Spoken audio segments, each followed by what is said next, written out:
Hello, welcome everyone. Thank you so much for joining us today. My name is Jessica Rodriguez, and I'm the Industry Engagement and Outreach Officer for the Data Science Institute. Today's seminar is an iCubed, which stands for Institute, Industry, and Innovation. These seminars connect our industry affiliates to our students and to the larger Columbia community to explore topics at the forefront of industry. We invite data scientists, engineers, and researchers from our affiliate partners to give a talk about a recent project, case study, or the data science work they are engaged in. During these educational events, we encourage attendees to ask questions during the Q&A session that we will hold at the end of the talk. At the end of the talk, you will be able to come up to this microphone and ask your questions. Today's talk is brought to us by Mastercard. We have speaking today Claire Legal, Senior Vice President of Fraud Intelligence, Strategy, and Cyber Products, as well as Stephanie Cabalatungan, who is a Campus Recruiting Manager. A bit about Claire. In her current role, she is responsible for a variety of global functions, including fraud reporting and analytics, cybersecurity solution development, and execution of strategic initiatives to ensure the integrity of the Mastercard payment systems is maintained as payment technologies evolve. About today's talk, Mastercard's mission is to connect and power an inclusive digital economy that benefits everyone, everywhere, by making transactions safe, simple, smart, and accessible. Using secure data and networks, partnerships, and passion, Mastercard's innovations and solutions help individuals, financial institutions, governments, and businesses realize their greatest potential. Today's talk is especially for you if you are passionate about using data to make the world safer for all, if you want to be on the cutting edge of technology advances. Come and learn about how Mastercard's cyber and intelligence divisions incorporate data in unprecedented and unmatched ways to support cyber and risk protection and to build trust in the Mastercard ecosystem globally. And I'd like to welcome Claire up to begin her talk. Thank you.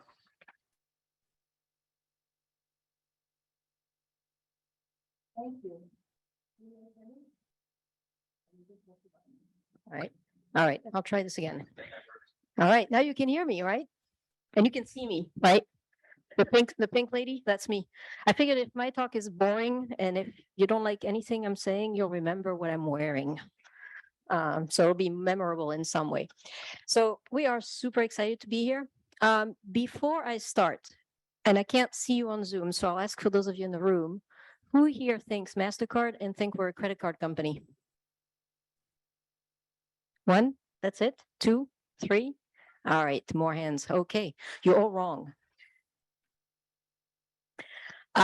So before I tell you why you're wrong, let me play a little video because it took us 15 minutes to make this work. So we're going to watch a video. It's quick. It's 1 minute and 50 seconds. And it's going to set the stage for at least introducing Mastercard to you. And then I'll speak to you about what we do specifically to make our network safe and to keep it safe. At Mastercard, we are focused on a world beyond the card as we know it, beyond payments as we know them, beyond the digital divide. Because at Mastercard, we are focused on where the world is going next, towards safer and even more secure digital transactions, where contactless technology is within the reach of everyone, and money moves effortlessly in real time across borders, where buy now, pay later plans give people more choice and flexibility, and multiple payment options make new choices possible, where fraud and security concerns are reduced and every transaction can be trusted, where we leverage our technology leadership to develop digital-first, data-driven innovations and enable new networks beyond payments, and where people everywhere connect to the priceless possibilities in life. At Mastercard, we're creating this world right now. And we're creating this world not for a few, but for all. Because our focus, as always, is on improving people's lives, on working side by side with our partners to deliver game-changing capabilities, and on building one of the world's most admired brands. At Mastercard, we are focused on a world beyond and on all the people who live there, because that's a world that's truly priceless. Okay. So let me switch.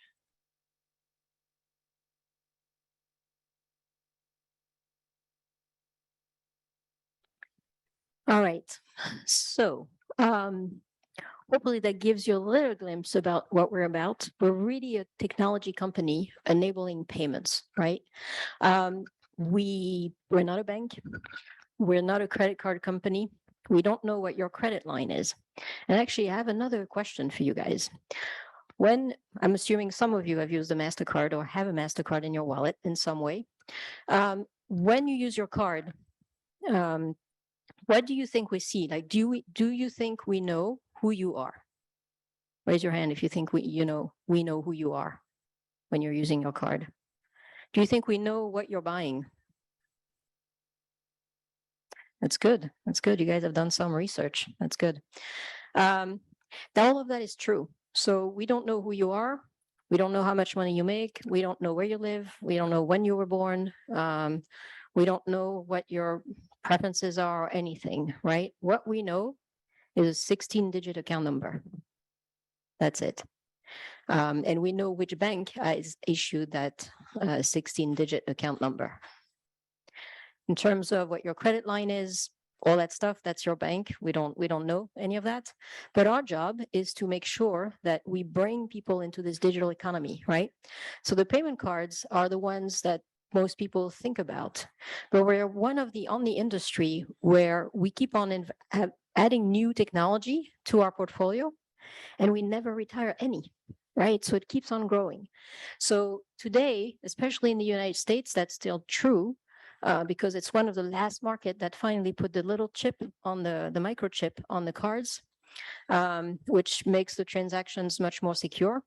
But today there's absolutely nothing, and it still works. If you do it in some environment, you can still just key entering with your actual fingers into a terminal, the 16 digits of your payment card number and the expiration date. And guess what? It's going to work. And my job and my team job is to make sure that we keep that safe, whether it's from the dumbest transaction that gets 16 digits that you key enter to the most sophisticated transaction out there, which is a unique transaction, a unique algorithm that's, done maybe on a mobile phone or on a smartwatch or something like that, that also has some biometric authentication and all of that, right? And our job is to keep that safe for the world, right? Without knowing who you are, without knowing what you're buying. And so that's why data is at the core of everything that we do. And when we think about cyber and intelligence, when we think about fraud, to us, it's really about building trust in the ecosystem. And it's also building trust in an ecosystem where we are never, ever going to know all the players in that ecosystem. It's just not possible. If you think of, pick just even a website, right? When you set up a website, it can be, I don't know, let's say clairesuits.com, right? And I set that up and maybe I use, I don't know, Shopify or something, or maybe I use some other out of the box software and it allows me to just put a little picture out there and whatnot. There's a lot of different providers for Shopify or for that website out of the box that I'm using that are enabling me to accept payments, to accept transactions, right? And those are not necessarily visible to my bank. The bank, in the eyes of the bank here for Claire Suit, I'm a merchant, right? Those service providers are not visible to the bank, yet they are also part of the ecosystem that enable transactions. And again, our job is to keep transactions safe, right? For everyone, regardless of the technology that's at play. So data, I hear, Data Science Institute, data science. I hear you guys like data. There's a ton of data in everything that we do. And that's at the core of us being able to build solutions that help build that trust for ourselves, as well as for our customers, our partners, and as our stakeholders in general. So before I go into some details, some data principles, and you can find those on our websites, by the way. If you want to read more about this, we have a data responsibility pledge out there. It is based on 7 core principles. And you guys are already more educated than the rest because you already know that we don't know who you are when you're using your Mastercard payment product, and we don't know what you're buying. But beyond that, we have pledged that every transaction is going to be secure and private, transparent and control for the consumer. There's accountability for us, inclusion, because again, our job is to bring even the unbanked into this digital economy, even if they don't have a bank account. That is something that's very much a reality in some parts of the world where even the population doesn't even have a smartphone, but they have a flip phone, the one that the charge lasts the whole week. I wish our smartphones would last that long, right? But that little smartphone is what allows people to sell their things on the market, to receive money, to withdraw money from ATMs. And again, we're the tech behind all of that makes this happen, right? We're also the tech that allows payment to payment, right? So if I want to send Stephanie some money using an app, any sort of app, most of the time the rails are Mastercard rails. And again, so there's this is part of our inclusion effort. Integrity, innovation, and social impacts are also key. So again, if you're interested in reading about our pledge, this is something that we talk about a lot, and something that we're very public about. So now let's get into some data. Because when we talk about building trust into the ecosystem, it always starts with data, as I said. And this, I actually had to Google quintillion before this because I didn't remember how many zeros was in a quintillion. Anyone knows? 18 zeros. So 2.5 quintillion, that's why it's relevant. Ralph, pay attention. Thank you. That's the bytes of data that are generated per day by human and their devices. 2.5 quintillion. Not talking even payment now, talking everything, right? From, look, I have a smartwatch, right? It knows how fast my heart is beating. It knows how many steps I'm taking every day. It knows the length of my steps, everything about me, right? That's data about me. 2.5 quintillion. That's a vast amount of data, obviously. And you put that in relation to the rise in e-commerce. So here we have a stat that's by 2024, we'll have $9 trillion in e-commerce transactions. That's a massive amount of transactions. E-commerce usually means digital. So you're just not in person. You're using an app or something, right? So that just puts the context in terms of the world that we're living in. You look at this other stat here, the growth in internet, IoT, Internet of Things, right? By 2025, 27 billion of those. So again, my smartwatch, which I can pay for stuff with, is an IoT device, right? And so all of that is part of that ecosystem that we're dealing with because all of these things are payment devices, or they are used to authenticate who you are or where you are or what you are, right? So this is all part of the types of data that we look at. The other thing that's important for us is, so traditionally, when we think about payment fraud, if you and I had this chat 10 years ago, we would have talked about something very different than what we're talking about today. Because the name of the game was trying to build the best model possible to detect the fraud transaction, right? And that was the game 10 years ago. That is so 10 years ago, because today is about really trying to make the best decision on the transaction, identifying those good transactions based on all those different factors. So now when we think about fraud, it's no longer just looking at transaction patterns and trying to identify the outliers and whatnot. And by the way, those are much more difficult to identify these days because of the rise in digital payments. So for example, even if a billionaire refuels their jet, they're going to have a gas bill of $20,000. You would think that's an outlier if you're looking at this in, without context. And no, it's absolutely normal. So you certainly don't want to be declining the billionaire who's refueling his jet, right? And so when we look at fraud now, we think of it as a multi-layer approach, but that multi-layer approach goes across industries now. Remember what I talked about in terms of the proliferation of devices and technologies, right? So now we think of this in those circles here. So we think of fraud as the digital fraud. So that's the more traditional, I guess, way when we are looking at transaction scoring. So we score the world, we tag all the transactions every time. This is where we look at authentication as well. This is when we look at authentication beyond, who you are at the time of transaction, but even passive authentication. So as a company we acquired a few years ago called New Data. For example, when you're looking at when you're transacting online, how you're holding the device, the kind of device that you're using, how you're browsing through the website, for example, how you're entering your information, all of that information is used and helpful in order to authenticate that you are who you say you are and that you're not a bot, for example, right? Because the bots usually have a very different patterns and they don't necessarily hold the device in a particular way, right? So that digital risk is something that's still very crucial in what we do. But now we have to look beyond that. So we also need to look at financial crime. I often say fraud is fraud is fraud is fraud. And what I mean by that is if you look at the way payment fraud has been categorized and is categorized even by the Federal Reserve or regulators globally, I tend to look at financial crime differently than payment fraud.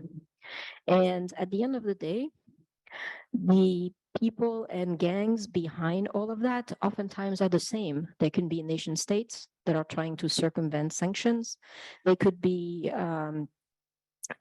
some other organized criminal groups, criminal gangs that are trying to, make a living, right? But whether that fraud takes place through some financial crime where you have some money laundering initiative or by stealing credentials that leads to then fraudulent transactions taking place, it's still fraud, right? So financial crime is also something that we have to take into account when we're looking at payment fraud. That includes the world of cryptocurrency. So there's a company that we acquired last year called CipherTrace. And so now not only we can look at the payments in open banking, so, checking account to checking account, payment cards, and all of that, but also through the crypto world.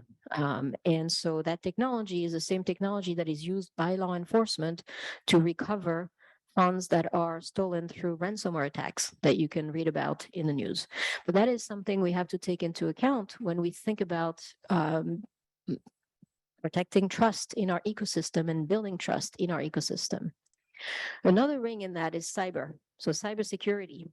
Historically, again, if 10 years ago we had this chat, I don't think the word cybersecurity would have come out of my mouth because cybersecurity, even today, I think it's still true. It's primarily the job of a chief security officer at a company or chief information security officer. And their job is to be cybersecurity experts to protect their company's perimeter, to make sure that the attacker doesn't get in, right? And that job is still very important. But now you think about this in terms of the network that we are, where again, we don't know all the participants and we'll never know all the participants. And we have this duty of building and maintaining trust, right? So that means that tools and know-how that traditionally have been used to protect one's own environment, we have to flip them on their head and figure out how do we use that to protect those stakeholders on a network, from the smallest merchant out there, a little farmer in Kenya that's trying to sell their crop, to the big box merchant, the Apple, Amazon, and whatnot, right? And everyone in between. How do we incorporate that knowledge to make sure that, again, the same tactics are leveraged to build that trust? And then the last one is systemic risk.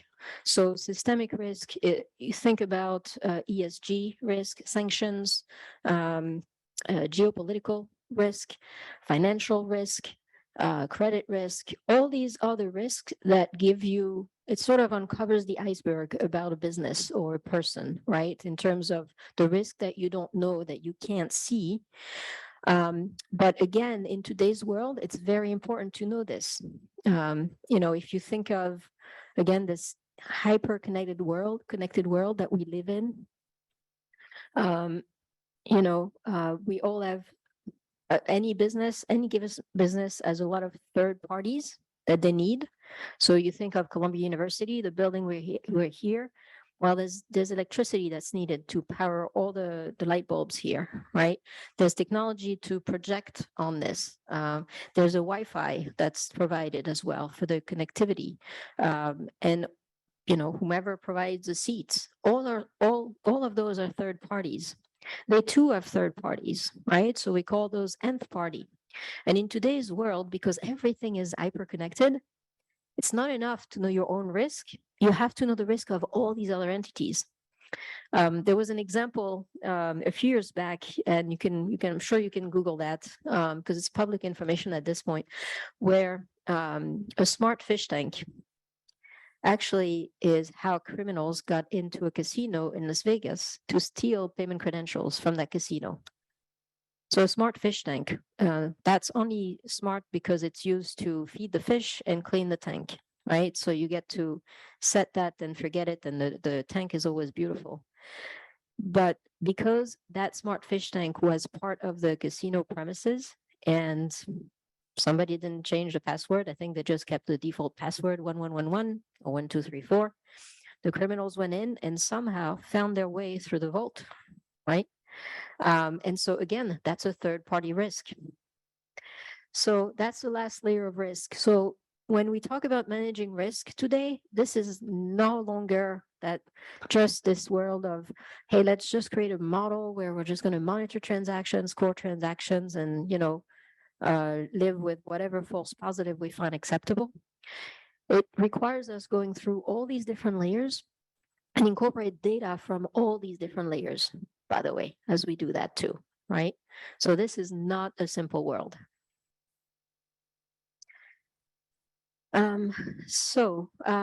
Just to give you a little more example, but I don't want to kill you with numbers. Although if you like those numbers a lot, let me know, and I'm happy to kill you with them. But on the digital risk, this is what we're talking about when we talk about big data in our ecosystem, right? So again, the number of e-commerce transactions, 1 trillion, massive. Look at the losses here. So card not present fraud expected to reach $62.9 billion in 2027. That's not a Mastercard number, by the way, it's an industry number. But still, 62.9 billion. That means, again, it goes to those criminal rings I was talking about. And this is what finances all the things that none of us really want to think about, right? From human trafficking to drugs to arms, weapons, all that other stuff. So this is how much they're predicting to, we predict that they're going to be making by 2027, right? If nothing changes. And then there's something that's called friendly fraud in our industry. That's something really fun for data scientists too.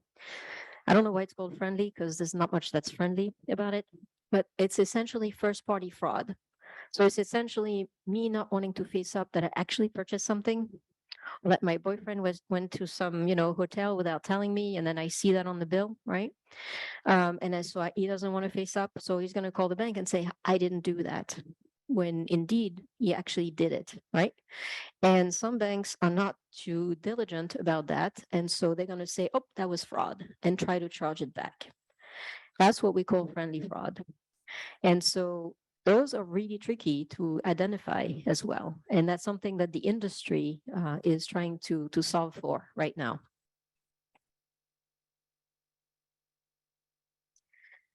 Something else that is pretty cool in this is this concept of connected intelligence. So on this slide here, you see a lot of identification, decisioning, and enrichment. Those are three major phases, right, in the transaction. All of that is part of that digital ring I was talking about before, right? And so when you think of this, again, 10 years ago, this was about, well, let's just score the transactions and identify the one that's most likely to be fraud, right? Identify the outlier. In today's world, we have device authentication, account authentication, consumer verification. Then you go through account decisioning, transaction decisioning, right? Dispute resolution and post-transaction enrichment. So in case you got it wrong or there's some sort of dispute. And so all of this, we have tools for, we have data sets for, we have algorithms for. AI is by default in everything that we do. I can't even tell you how big our data lakes are, but I mean, it's massive. But that means that we have, I don't even know how many models for all those different phases. And we call it connected intelligence because we want to make sure those things that we follow, right, that they learn from each other as well, and that we follow through. And so when you see that as a consumer is in real life is when you're interacting with things, right? So when you're applying for something, that account verification, the few seconds, like when you see the little wheel turning before it says you're approved, or we need more information, or you're declined, that's a lot of our tools that are behind that. Same thing for an account, verifying the application, verifying the account opening, that it's the right consumer, right? Those are just examples of where the tools that we have, that we build, where they show up for everyday life.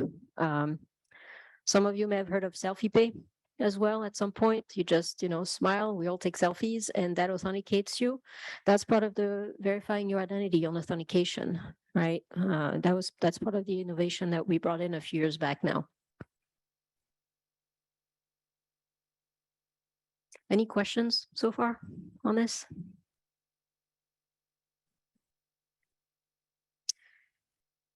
Okay, so let's go through financial crime, just to give you a little more detail on financial crime. So more trillions, $2 trillion are laundered globally each year, right?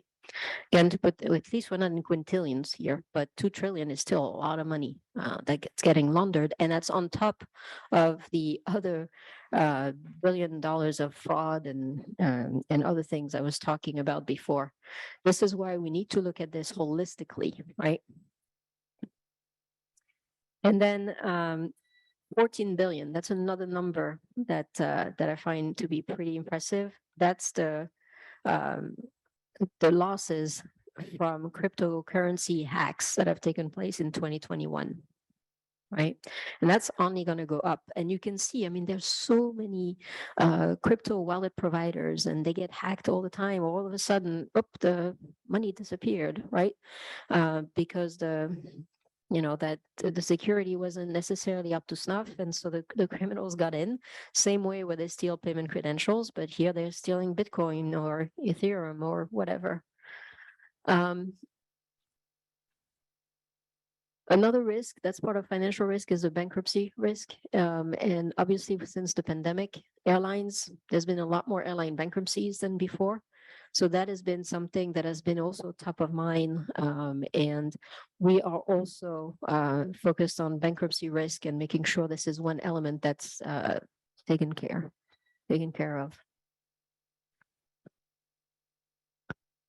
So some examples of those would not be seen by the general consumer usually, but again, this is some examples of some of the products that we provide and that are powered by those by the data, right, and by those models, and by solving those difficult problems and trying to outsmart the criminals all the time. So you see some of the examples here. So crypto risk intelligence, regulatory compliance, fraud and money laundering.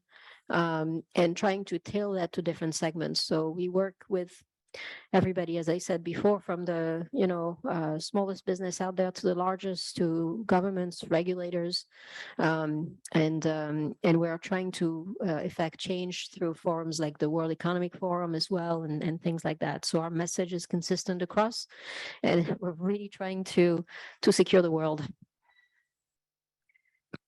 Okay, cybersecurity. So this is more my domain because this is what my team is exclusively focused on. But some of the things that are a little scary. So if nothing, I'm sure if you use Google or Safari or whatever, Bing every day, you Google ransomware, you'll see at least a handful of companies that are publicly declaring that they've been the next victim of a ransomware attack. Living in this area, I'm sure you've seen something about the LaGuardia airport, right? That was earlier this week. They've been a victim of a ransomware attack. The good news for LaGuardia is that it was only defacing their public site. It didn't impact passenger and air traffic, which is a good thing. But the point is, those ransomware attacks, they're just another way for criminals to get rich, right? At the crux of the ransomware attack is the fact that the criminals got into somebody's system and they were able to steal information. And so what we are doing, we acquired a company called RiskRecon a couple of years ago. And what RiskRecon does, it's the similar technology that you have in any search engine out there on the internet. When you're searching for whatever, the reason a URL comes back, the results come back, is because the owner of that site has made that URL public and has wanted it to show, right, in that search. We're using that exact same technology, but instead of using it for searching, we're using it to assess the cyber hygiene of that URL. So what is cyber hygiene? That just means looking at what are the applications that are being used, the software versions that are being used, the various configuration, so that we essentially look at it in the same way a criminal looks at it. Because this is how criminals attack. Criminals are really lazy. They're not going to go to Fort Knox first if they can go to, some place where the door is left wide open, right? They're going to go where the place is not secure. So we are scanning about right now 13 million URLs. It's about $2 trillion in volume that we're scanning on an ongoing basis. And I can tell you there's a lot of vulnerabilities out there. And so if nothing else changes, by 2031, there will be a ransomware attack on a business or a consumer every 2 seconds, right? Every 2 seconds. Can you imagine? That's going to really suck for all of us. I mean, that's terrible, right? And so this is why we are so passionate about trying to kick the criminals out of our network. That is my team's mission. And so that's what we try to do every single day. So now we're leveraging that same technology. And again, using data science, we're correlating that to those fraud models I talked about before, to some of the connected intelligence model I took you through, to also try to identify, based on those cyber vulnerabilities, based on the ability to steal cards and what kind of cards, or the ability to completely spoof a merchant or take over a merchant so that you can run fake transactions. Which one is the next target of the criminals, right? Whether it's a consumer card or a merchant. And we are building a lot of products that do that to help inform the banks, to make sure that the banks have what they need, so that when you see that so-and-so has been breached and you say, oh my God, I shop there every day. And then you call your bank saying, reissue my card because I shop there. We want to equip the bank so that they can tell you for sure, you don't have to worry about it because your card is not at risk, right? We don't need to reissue your card if you don't need to. You just need to have peace of mind and go on with your life. Because if you start worrying about this, then it's too late for any of us to be off the grid. So you can't worry about this too much. But this is why we are here and trying to do this work. This I talked about before. So we live in a crazy connected world, right? And so this is where, as we're doing this scanning, Another big part of what we do is that supply chain, all those connections, right? So those third parties, those nth party. And so, if you look at any large organization, this is just one example out of many here. They have 3,000 internet facing systems, not too bad. That's 2 million internet facing systems that those are connected to. That they have 7,000 third parties, and those third parties is 13,000 fourth parties. So now this is everybody you need to monitor and know about, because all of these can potentially take you down and your reputation and potentially your business, right? And so again, this is an ever growing world. All right, and then lastly is systemic risk. So this is where beyond cybersecurity is a part of this as well as the supply chain. We put examples here of SolarWind, for example. Anybody remembers that from last year? $100 billion, was the damage for that. So again, a huge cost to economies out there, highly disruptive. But if we look at systemic risk, you now have to take into account economic factors, public policy, international tensions. If you just look at what's going on with the war between Russia and Ukraine, and all the different cyber attacks that Russia is perpetrating, not just on Ukraine, but on the allies of Ukraine as well. Highly disruptive, right, to everybody. On the same token, the Russians are highly disrupted by cyber attacks as well by the allies of Ukraine, right? So the warfare is everywhere today. And then there's, of course, the tech war going on between US and China as well. But all of these things are catching the eyes of regulators out there.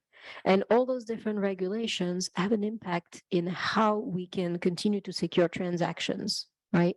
And so part of our role is also to educate regulators, to bring them on board, to make this technology available to them as well, so that they too can be more equipped and hopefully make good decisions. So that's what I had for you today. Just wanted to open it for questions.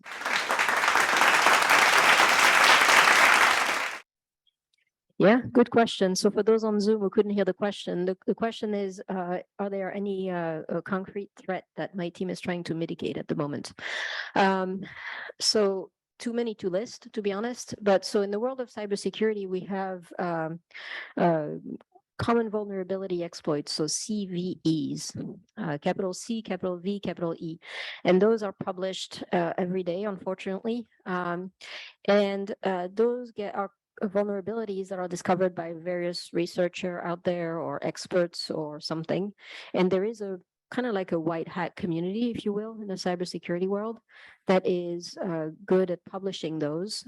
There's bounty hunting programs in big corporations, like Microsoft, for example, is well known for having one, Apple, whatnot. And so there's also organisms like through the CISA in the US, CVSS process.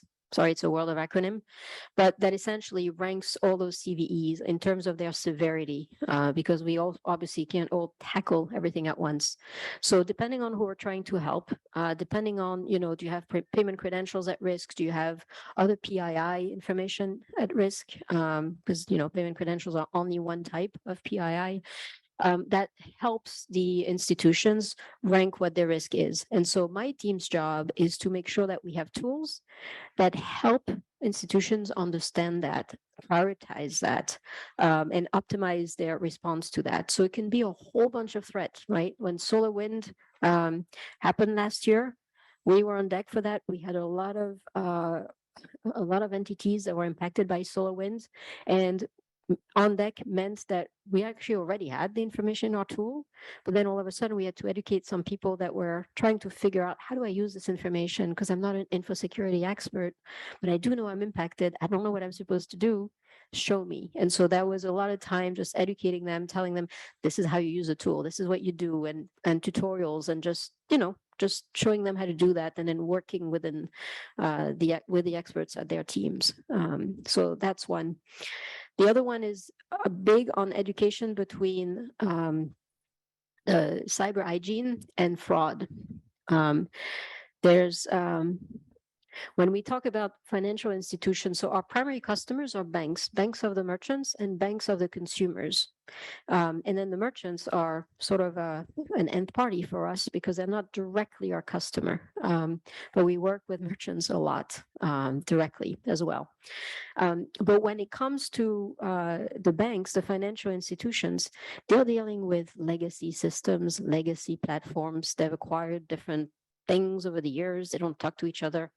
Some of them are sometimes ashamed of sharing screen with us because they're like, forget about this. This looks like the 80s, so ignore that. But this is what I wanted to show you because their stuff was probably built in the 80s because it's good enough, and it was good enough up until then.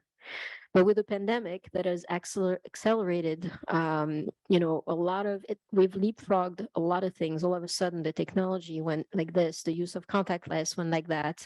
The criminals were at home too, on lockdown too. So guess what? They were behind their computers trying to exploit those vulnerabilities. Right? That was a heck of a lot easier than trying to go outside. Right? And so it created a gap for the financial institutions in having the right knowledge, having all of that. And so a lot of them still look at fraud very traditionally, as I mentioned before, like I'm going to use this model, and I'm going to use the authentication as well, and then kind of hope for the best. And we're spending a lot of time educating them to say, at least pay attention to these cyber vulnerabilities, because we know from our models, again, from our awesome data scientists, that these particular cyber vulnerabilities have a really high correlation to fraud, right? And so that's also what we spend a lot of our time. Does that help answer the question? All right. Any other question? Yes, two. Okay. Yeah, so we actually do that too. That's part of a different group. But we have a program called Business Brand Damaging and Illegal Transactions. And so that includes all the counterfeits as well as the illegal transactions. So well, I think this is a funny one, and that may change. But for example, an illegal transaction in the US is buying cannabis. Even though it's legal in New York State and many other states, it's not legal at the federal level. So buying the actual cannabis with your credit card is not legal. You can buy all the paraphernalia that goes with that, whatever that is, with your Mastercard, but not the actual drug, right? It's the same for other transactions. So we have active monitoring on that as well. We're also in the business of setting the bar or raising the floor, as my lawyers like to call it, for the banks, to make sure that it's the analogy, you have to be this tall to ride the roller coaster. Well, you have to be this tall to be a Mastercard network participant. So there are things that we expect you to do, like screening for illegal transactions, having good cyber hygiene, for example, not falling behind certain levels, not having levels of fraud that are twice as much as the rest of the world, for example, and on and on and on. So yeah, we do that all the time. Do we take accountability for it? Yes, because we take that seriously, but we don't have liability for it, because at the end of the day, remember at the very beginning when I said we're not a credit card company, the ones who's giving you the card, the one who is giving you that credit line, the one who is approving that transaction is the bank, is not you. We're giving them all of that intel so that they can make informed decisions. And so the liability for something that's fraud or illegal or something is on them. So yes, we are in the buy now, pay later business as well. I don't remember the name of, there's a few companies that are part of our portfolio on that. So yes, when I say, when we're looking at fraud, managing fraud, this is for everything we do, including buy now, pay later. One of the things I will say though is one of the good things with credit cards is that there's been this practice of reporting fraud. to the payment network. So Mastercard, Visa, whatnot. And so it always starts with reporting. Like it's nice, we have great models and we can derive a lot of things. But when it comes to actually declaring something as fraud, we need that to come from somebody who's validated it, because we can't just surmise this was fraud, right? Because we make such important decisions based on that. And so at least within the payment card industry, we've had this reflex that the banks have always had since the beginning of time, where they report all of their fraud to us. That hasn't been the case in the open banking, in the account to account fraud, or the buy now pay later, or the P2P, B2B type world. And so that's something we're changing as well, and where we're driving the change. And it has to start with putting an obligation on them to report.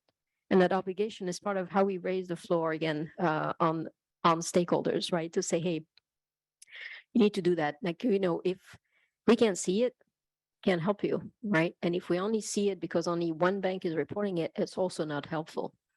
So right now, the effort is to make sure that all these different payment types, that there's a reporting requirement, and we're enforcing that strongly as well.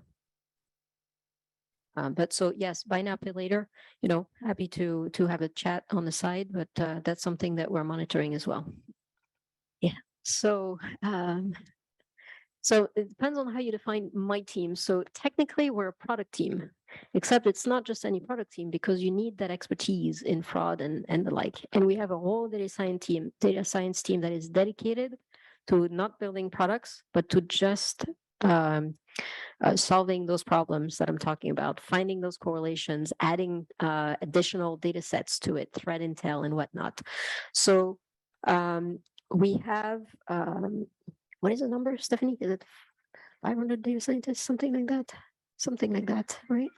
I think it's about 500 data scientists right now within the cyber and intelligence division alone, right? It's that number, so it's pretty big. And because we have, so within my team, it's not 500, it's closer to 10 data scientists in total just for cyber. But then there's another probably 10 within crypto and another 10 within whatnot. And then we have a decision management platform as well. That is like tagging the world and all of that. And that's a whole other team as well. But the good news for data scientists at Mastercard is you can easily move from one to the other. There's a good cross collaboration between the two in terms of tools, techniques, but data sets as well, and information sharing. And so, yeah, that's where we start with any product development. There's always also a data scientist that's embedded within that to make sure that we're solving the right problem, and to make sure that as we're solving the problem, whatever we're learning gets incorporated, and that can be, self-sustained as well. So I'm not sure I answered your question, but I mean, those roles, it's part of, there are data scientists, part of product teams, part of technology teams, part of other teams, but their role remains data science, right? Okay, so the first question was, how do we maintain the balance between detection and low false positive? It's actually really, really hard, because remember my point at the beginning, we're not the ones making the decisions. The decision is the bank. So we're passing on the score to the bank, but we're not the ones deciding on the score. And so it's really, really tricky, because every bank, so even within a bank, you can have a portfolio of, let's say, subprime cardholders and world elite cardholders and gold cardholders or whatnot. And the bank is going to have a different risk tolerance for each of those, right? And so that means that they're going to set thresholds that are going to be different for each of those. For us, we're going to, yes, that's going to factor into the score as well. But then not all like world elite portfolios are going to be treated equal either. This particular bank is going to say, well, for them, any score above 600, I'm going to decline. But the other bank is going to say, well, I'm going to wait till it reaches 800 or something before I decline. And at the end of the day, for us, that makes it tricky. But the way we manage that, it comes back to, again, making sure that the banks report their fraud to us at the end of the day, because we can't just rely on what our models are telling us. We need to make sure we also have the actual fraud reported against it. And that's how we manage, right? And that's how we benchmark and do all of that. terms of the second question, was, what's the biggest incident at Mastercard that I'm aware of? Quite frankly, we're under attack every single day, right? With everything that we do. And hasn't succeeded, right? So that's good. But I will say what is very difficult to work with is when banks themselves are breached. So especially there's been examples in the last few years about particular payment processor, for example. And so a payment processor is an entity that's between a bank and their merchant, or a bank and their cardholder. So they have the same access of the information as the bank would have about the merchant accounts or consumer accounts. That's a really big deal, right? And so that's something that's really hard to work with and to deal with. And there's always a lot of lawyers involved in the process. But the sad thing is that in any given data breaches that I've seen in all my years, and I'm old now, there's never been an entity that at the time of the breach was compliant with either payment card industry standards or other standards that we had, knowingly or unknowingly, right? And I think that's to me, that's the lesson for all of us. It's the same as I use the analogy with my friends. When your iPhone is telling you that you need to upgrade your operating system, you should upgrade your operating system. You shouldn't wait. You need to do it. That's the same for any software update, antivirus update that you have on anything. But the thing with that, even if you do it, sometimes not knowingly, this could take down or open some port for you or something that you don't know. And that's how the criminals get in. And so it's back to, if there's a vulnerability, it opens some port. Hopefully it's something that's reported in those CVEs I was talking about before. If not, it could be a 0-day exploit. 0-day meaning nobody has reported it publicly, and so it's being used by criminals. But this is when all those different layers of security I was talking about come into play. This is when now you also have to look at, what does my cyber hygiene look like now that I've upgraded to iOS 15 or whatever, right? Because you can't take anything for granted, unfortunately. So I don't know that fully answers your questions, but it turns people like me into trusting no one, nothing, ever. So I'm not a good friend. All right. Yeah. Thank you. Hi, everyone. Can you guys hear me in the back? Amazing. All right. So by way of introduction, I'm Stephanie Cabalatungan. I'm one of our campus recruiting managers. I am based in our Purchase, New York headquarters, so a little outside of our New York City tech hub. So we do have a couple slides with respect to some of our early talent programs. So can I get a show of hands of those of you that are going to be graduating this December or perhaps next May? All right, perfect. Awesome. And then for those of you that are graduating perhaps December 2023 and beyond? Okay, awesome. So majority of you all are probably going to be intern eligible candidates. So to shift gears, we do have some QR codes. Again, don't be alarmed if this is a quick slide. We will share it with the DSI team just so that you all can have the appropriate links. On the left-hand side, it's the talent community.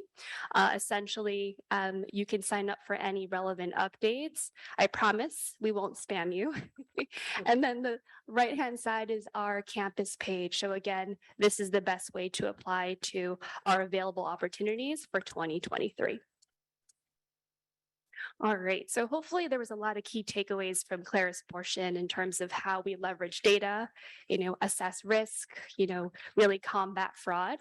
When you think of this slide, think of it in a way where we have plenty of opportunities. So although we are a technology company in the payment space, as you can see here, there's a plethora of buckets where we recruit from. So for those of you, obviously, that are perhaps data science majors, we are also open to liberal arts majors as well, since we do have marketing and communications, sales. When we think about sales, that's account management.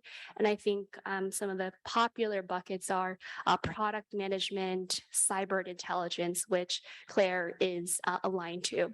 So again, hopefully this gives you a little bit of insight into some of the available opportunities when it comes to internship positions or perhaps our full-time roles, which I'll go over in just a bit.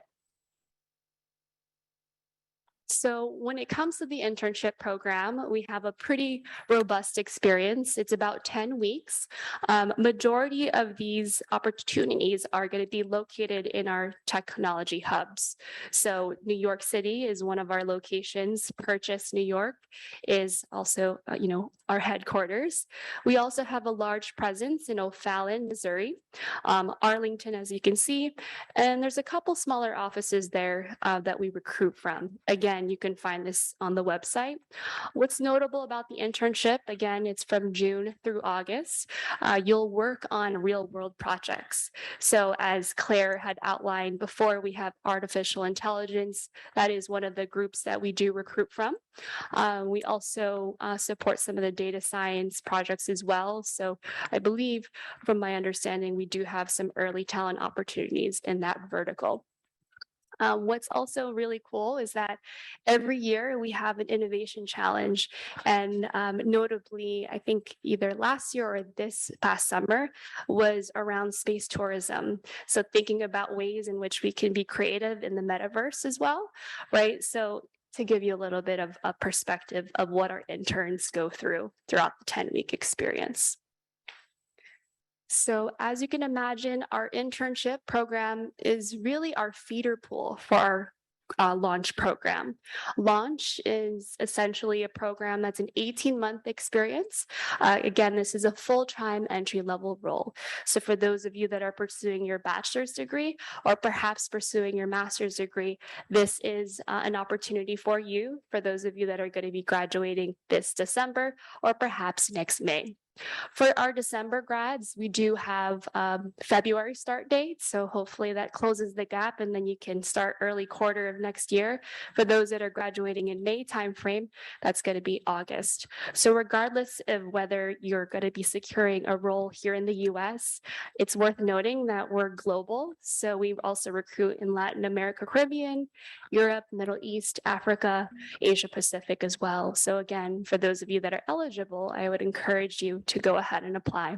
So regardless of whichever business unit or perhaps location, you will be part of our launch program, which is a very big cohort year after year. And Really be Stephanie, on the launch program, you can even have a rotation in a different region Yes. as well. So you could be hired in New York and come hang out with me in New York City for 6 months. And then the next 6 months, you could be shipped to Brazil, right? If you want to, of course. But I mean, the world is your playground when you're a launcher and Absolutely. when you're a Mastercard employee. Absolutely. Thanks, Claire. So to give you insight, some of these opportunities within even cyber intelligence have 3 6-month rotations as part of the 18-month experience. And then there are also business units that are fully dedicated for that 18 months for that particular vertical. So again, there's boot camp sessions, leadership development opportunities. Oftentimes I get the question, what happens after the 18 months? Well, after the 18 months, contingent upon your feedback and your performance, you can potentially be considered for the next step of your career, which is either a promotion or perhaps you want to take a lateral move in another part of the business. I think the beauty of it is that, we definitely promote internal mobility, whether it's here in the US or perhaps you want to go abroad at some of our other regions. All right, I promise it's not going to be a lengthy explanation, but this is in essence kind of the flow of things. So you will apply directly to our portal, and again, it's careers.mastercard.com/students. the shortlisting process. So we typically review your application. Are you authorized to work in the US? Do you fit the graduation requirements? It gets shortlisted by the business. You will, if eligible, be contacted by one of our recruiters for the next step. And again, majority, if not all of our interviews will be virtual so that you can attend at the convenience of either on campus or at home. And then selection and offer process, right? So ideally, if we extend an offer to you, you'll know by this semester. So again, all of our applications are on a rolling basis. So, I strongly encourage you, if you haven't already done so, go ahead and apply. All right, so that was a quick recap of my portion. I'm happy to take any questions, but I know we just want to be cautious of time as well. If you have any questions and you want to come ask them at the mic. We do want to mention Mastercard will be here on Friday for the career fair. Stephanie will be here as well. So if you have any follow-up questions, if you think about them, you'll also be able to ask her at that point in time. You can always reach out to us to contact them as well. Thank you, everyone. And thank you. We just want to thank Claire and Stephanie for their time and presentation today. Thank you, everybody, for coming and participating.